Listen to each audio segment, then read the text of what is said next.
Hello, everyone. Please take a seat so we can start our next session. And we have a really exciting topic for everybody. If you could please keep the noise down as you move out of the lab, that would be fantastic. So today we're talking about how the PIF is shaping the global sports world.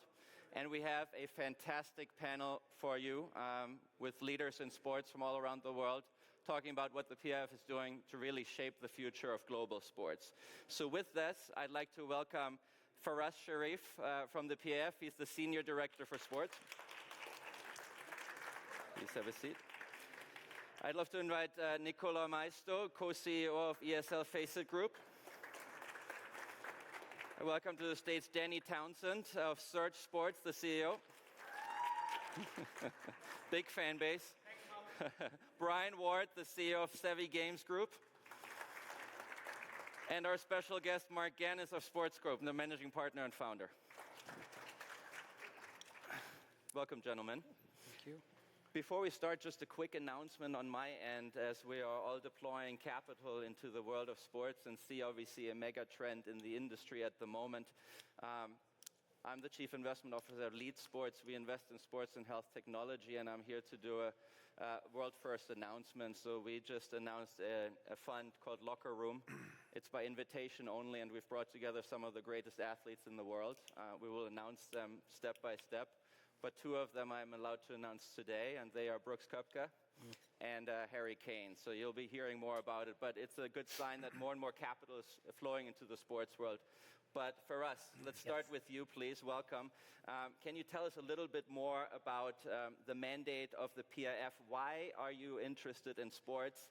It's becoming more increasingly important for the region, for the PIF's work.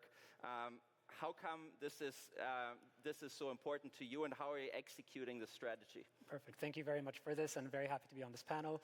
I think it starts with the story of what PIF is mandated to do in the MENA region. So there's a lot of movement that we're doing in the sports sector internationally, but there's also a lot of work that we're doing locally. And when we're doing investments locally, a lot of what we're trying to do beyond the investment returns is actually have a large social impact. So it starts with a plan for diversification away from oil, but always ends with how do you touch the fan base, how do you touch the people, and ensure that you're giving back something that means a lot to them. So what we started doing is looking at the sports landscape as a whole, identifying sports that matter to people, and then seeing where within that space can we invest. We started with investing in the 4 football clubs, which is exciting, but also a big responsibility because we're in a massive transformation journey for that. We also have Danny from SURJ Sports, which looks at investing abroad with a localization mandate. Absolutely. And before we go to Danny, Mark, you bring an international view from the world of sports, having worked on many different transactions globally. How do you see the current landscape of sports? How do you see the power shift into the region? We've talked about it. Sports, money-wise, is a relatively small sector, but noise-wise, it gets a lot of attention. It is a fantastic, popular topic that we're all very passionate about. Absolutely. Sports has become its own asset class. It really never used to be. It used to be within media and technology or those kinds of asset classes. Now it is large enough, it is visible enough that it has its own asset class that attracts investors across the spectrum. Individuals, high net worth families, institutional investors, and as we now see, sovereign wealth funds as well to a meaningful degree. This has all come about because sports has become far more globalized, and in the future it's going to be even more digitized. Has a passion. The thing about sports is that people feel an emotional connection to it, and that emotional connection, yes, of course, it can be exploited and monetized, but what it really does is it enhances quality of life. It creates a mosaic for communities that really makes it something that people want to participate in. So now, as you look at, for example, how PIF has gotten involved. It's been involved in its investments from Newcastle, which was very well purchased at a great price, and they've done a great job in managing it, so it's worth many times, literally multiples in just a few years of what it was worth. You look at other investments, whether it be in the golf industry, whether it be in tennis, where the idea is to take advantage of sports as it becomes a bigger industry, but also localize it so that it has an important effect on the local population. And we know here in Saudi Arabia, 70% of the population is under 30 years old. Sports is a very important part of that. This is happening around the world, and clearly PIF has decided that it's going to participate and be an innovator in sports investments and sports operations around the world. And so I expect we're really only in the, to use a baseball term, in the first inning of this process. Absolutely, and you said it, sophisticated players are entering the market now because the industry has become quite large and there's returns to be had. There are now sports private equity firms, larger investors out there that didn't exist 10 years ago. And one of those sophisticated investors is SURJ Sports. Danny, it's still a relatively new organization within the PIF umbrella. How do you see your mandate and what do you think this could be growing into? Yeah, I think Mark touched on it.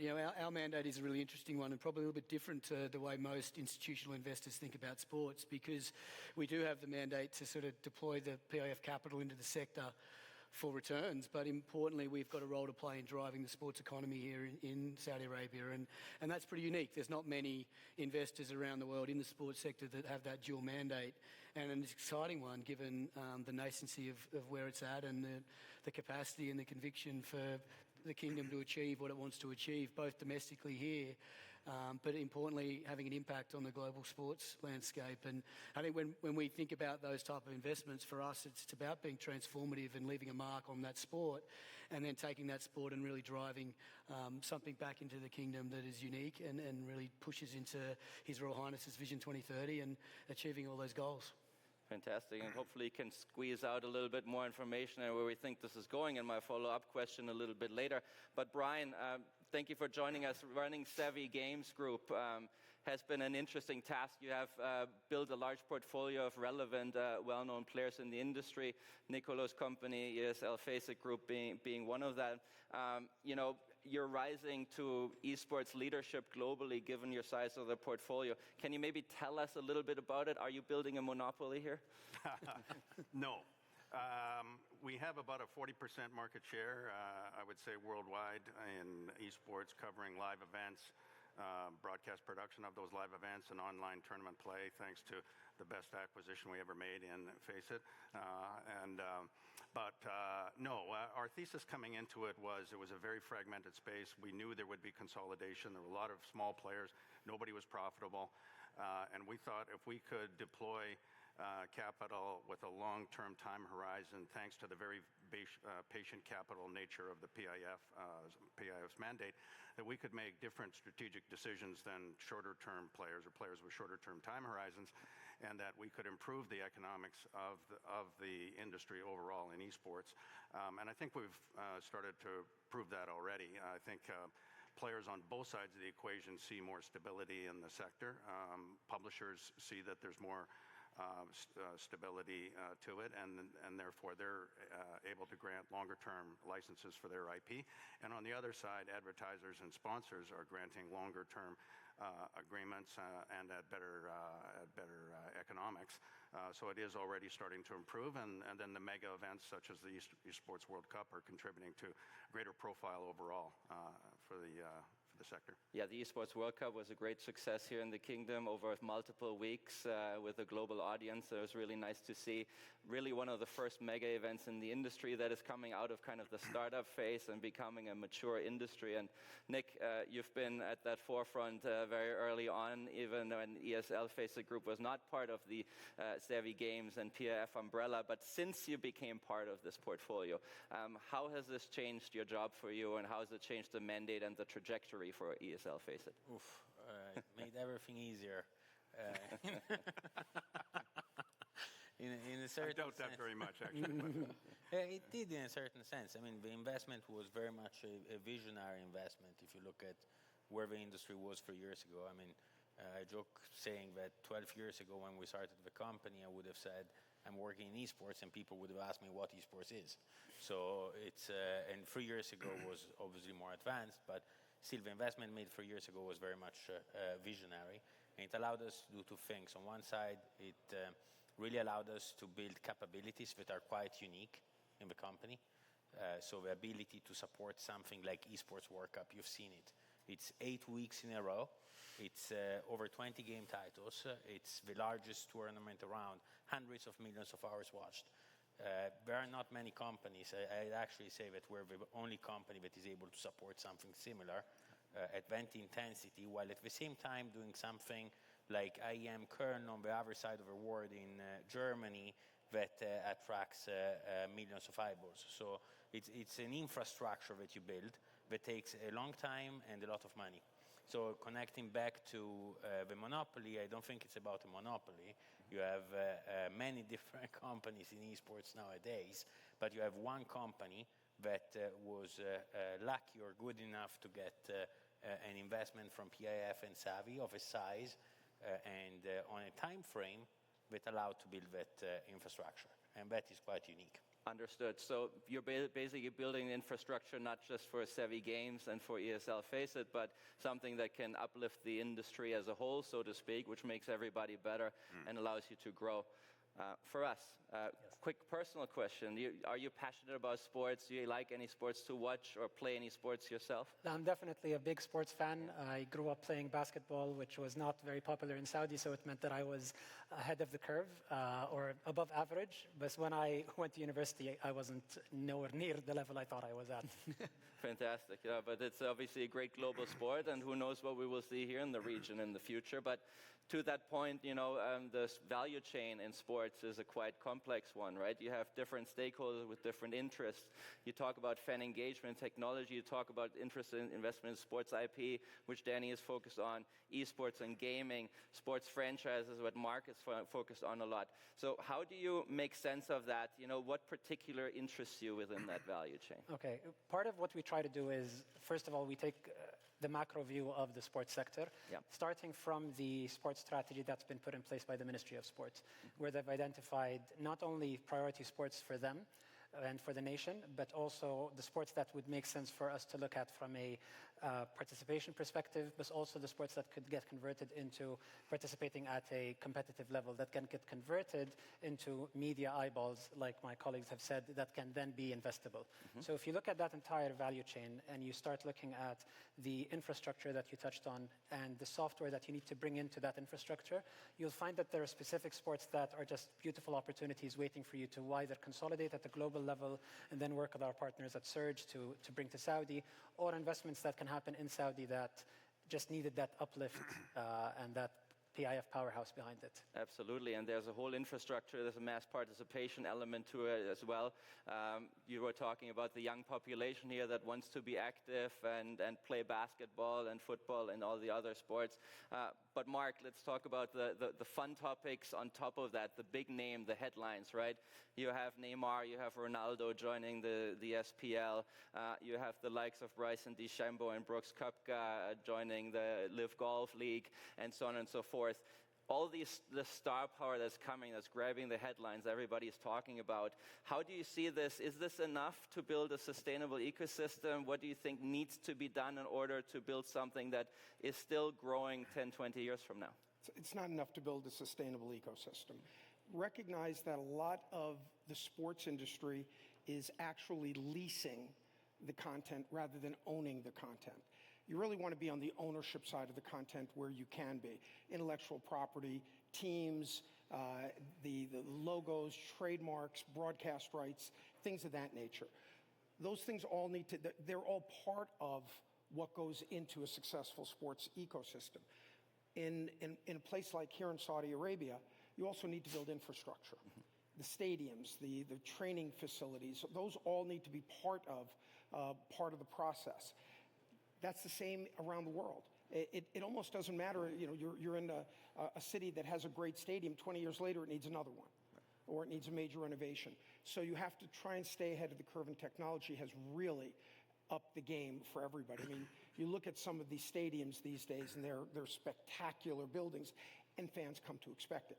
And don't forget, here in Saudi Arabia in 2034, the World Cup will be held here.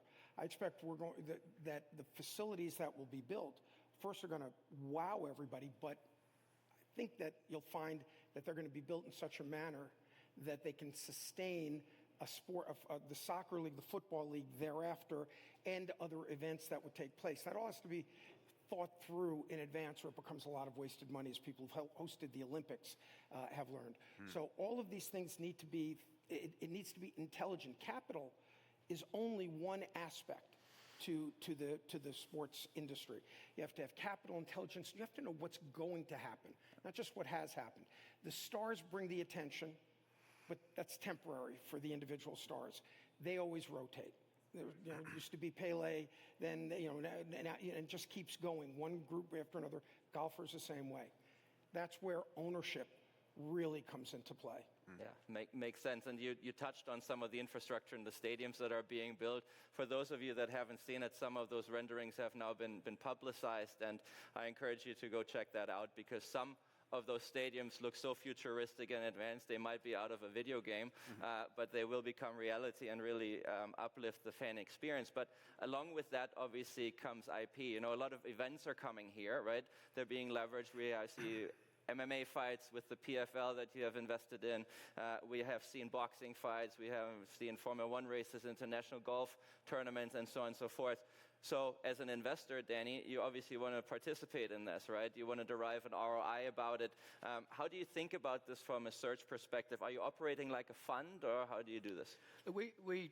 For us, point, aligning to the Ministry of Sports strategy, we look at sports that have really strong foundational strengths, that have rich histories, that are serving the biggest economies in the world, because that builds addressable market, that you're going to leverage the economics of the sport. But typically what we look for are sports that are a little bit fragmented in potentially their product offering. They've maybe, through governance reasons or otherwise, not really moved with the times, but they are sitting on a foundationally strong sport. And like I said in the opening, if we can use our capital to take what is foundationally strong sports and help them transform from what was a linear and analog sort of history to a direct-to-consumer digital environment, then we'll have deployed our capital successfully, because growth will come with that transformation. So if we then, on the flip side, can capitalize on bringing components of that global sport to Saudi Arabia, and instead of renting rights, to Mark's point, we own those rights, and we can build sustainable economy around those rights over decades rather than days.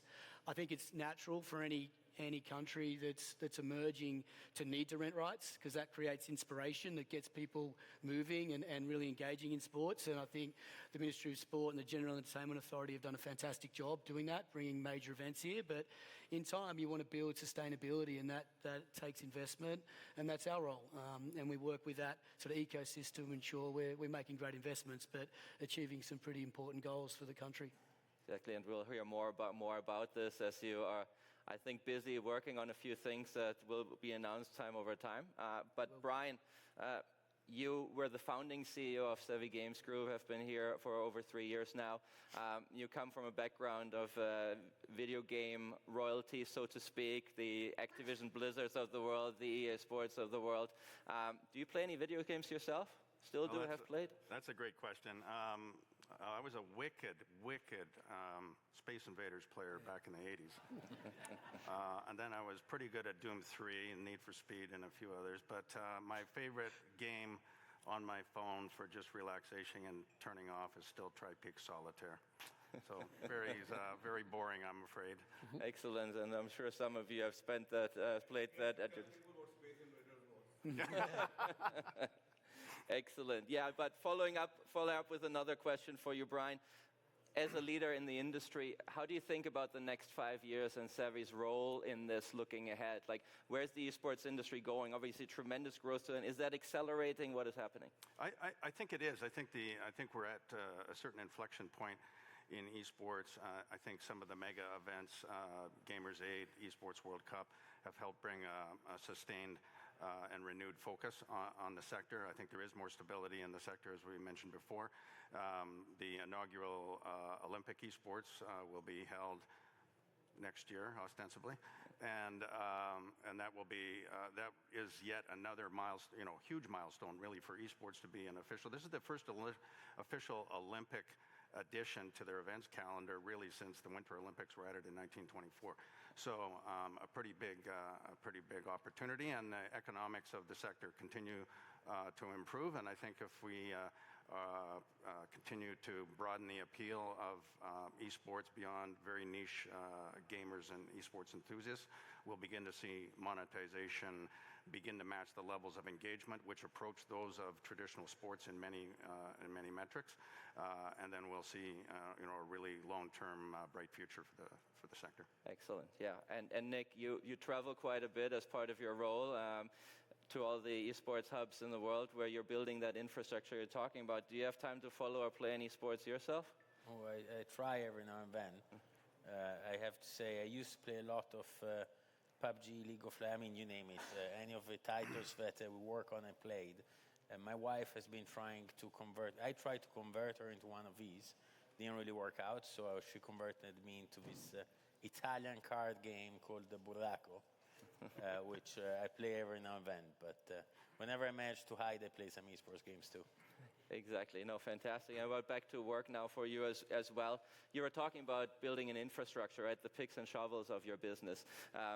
What most of the fans that are consuming it over streaming or media channels don't necessarily see, but it's absolutely crucial in order to scale what you do. Can you talk a little bit more detail about that, what that could mean going ahead? What is the technology you're looking at? What specifically infrastructure excites you and makes a difference in the way we consume esports? Sure, I think it connects a little bit to what you asked, Brian. I mean, there are all these events coming up, and quite simply, 3 years ago, no company would have been able to support something like eSports World Cup or the Olympics or something of that size. And what we had to do over the last 3 years was really building this infrastructure, and it's a mix of technology, people, and a mix of innovation and scale. That can support these events, from product design all the way to executing it on the ground. And what we did over the last 3 years was, on one side, building technology, and on the other one, building products that are global under footprint point of view.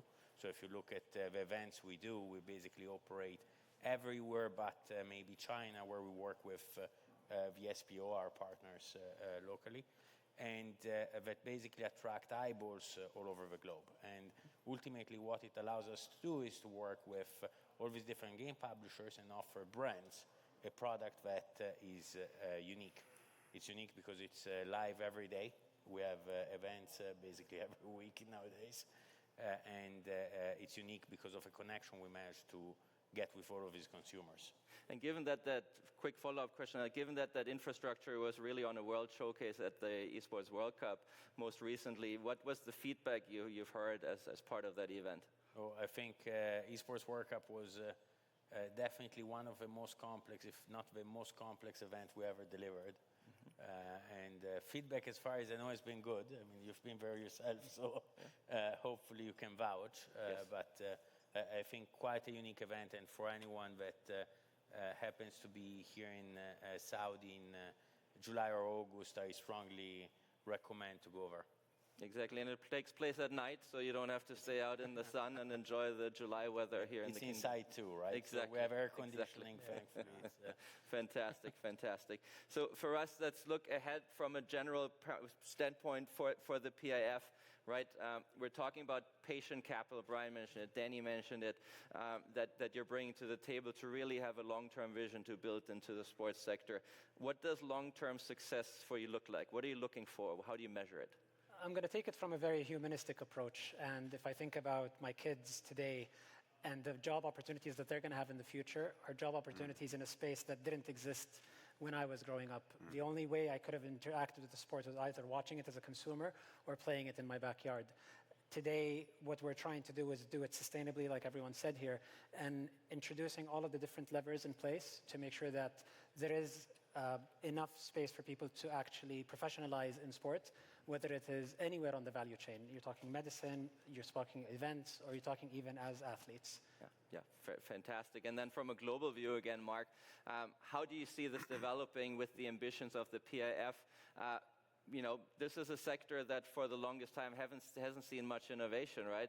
A golf tournament was a golf tournament. A tennis tournament was a tennis tournament. The way a fight happened was the way a fight happened. Now we're seeing all those changes, you know. How do, you know, traditional sports CMOs in the US embrace this? Some of them are here on the ground. Like, how is this industry developing as a whole, as a symbiotic partnership? Well, two main things, capital and innovation. What we know about sports is people want to be a part of it. Whether it's eSports, whether it's football, whether it's American-style football, basketball, people want to be a part of it. They want to affiliate with it. They want to have an emotional connection with it. And they're willing to spend money and time to be a part of it. So what we have to do as an industry, and this is part of where PIF, I think, is going to be looking in the future, is to be a part of not where people are today, but where they're going to be. A year, 5 years, 8 years, 10 years from now. A large part of that is going to be how people consume sports. A few years ago, people would have been, could not have imagined that people would watch full-length movies on their phone, but they are. What we are seeing is sports is being consumed to a great degree on phones. It's being consumed in snippets rather than entire sporting events. It's being consumed in highlights. It is being tied in with social media to a very significant degree. Sports is actually the flywheel. It's the hub of the flywheel where all of these different industries, all of these different businesses can thrive. And that's where, from our discussions with PIF, we see that's where the future will be.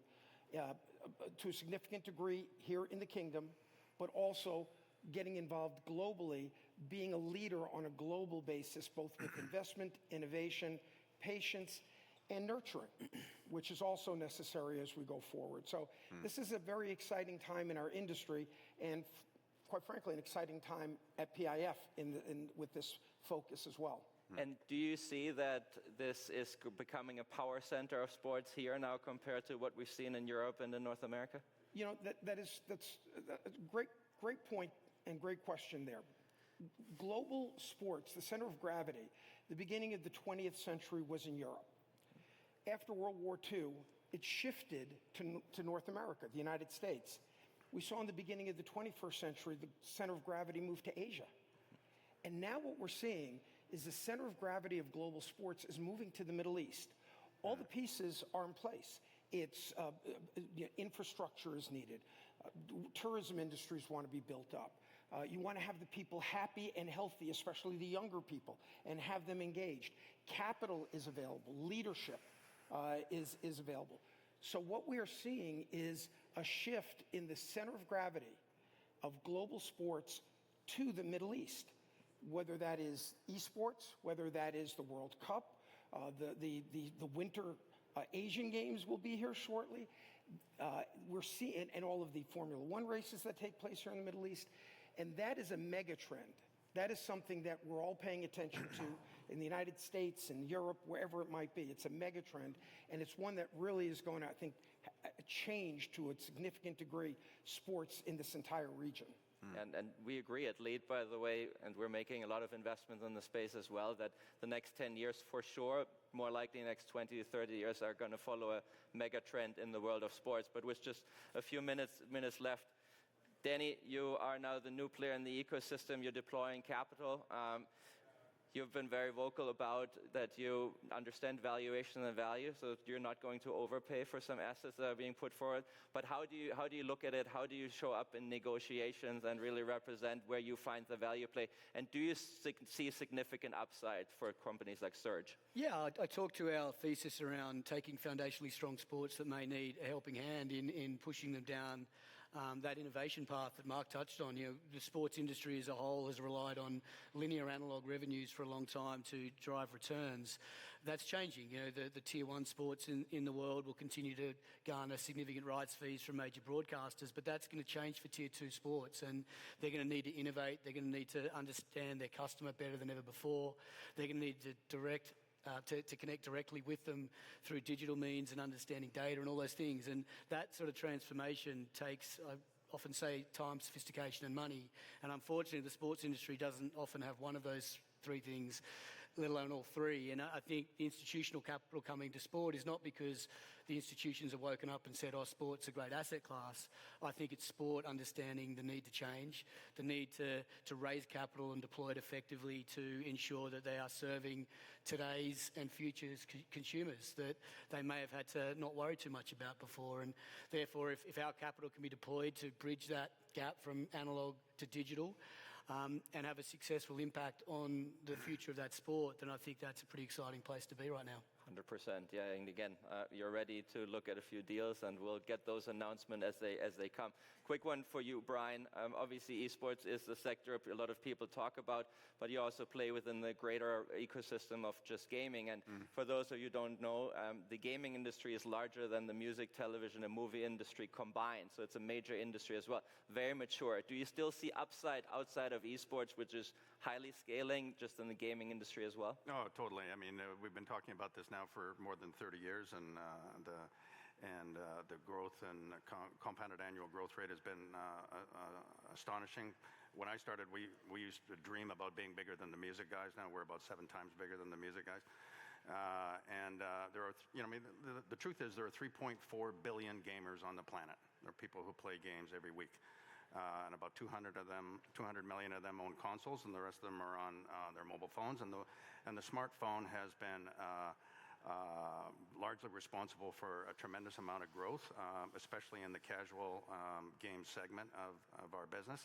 And there's no reason to assume that people are going to stop wanting entertainment, and the predominant form of entertainment is interactive entertainment.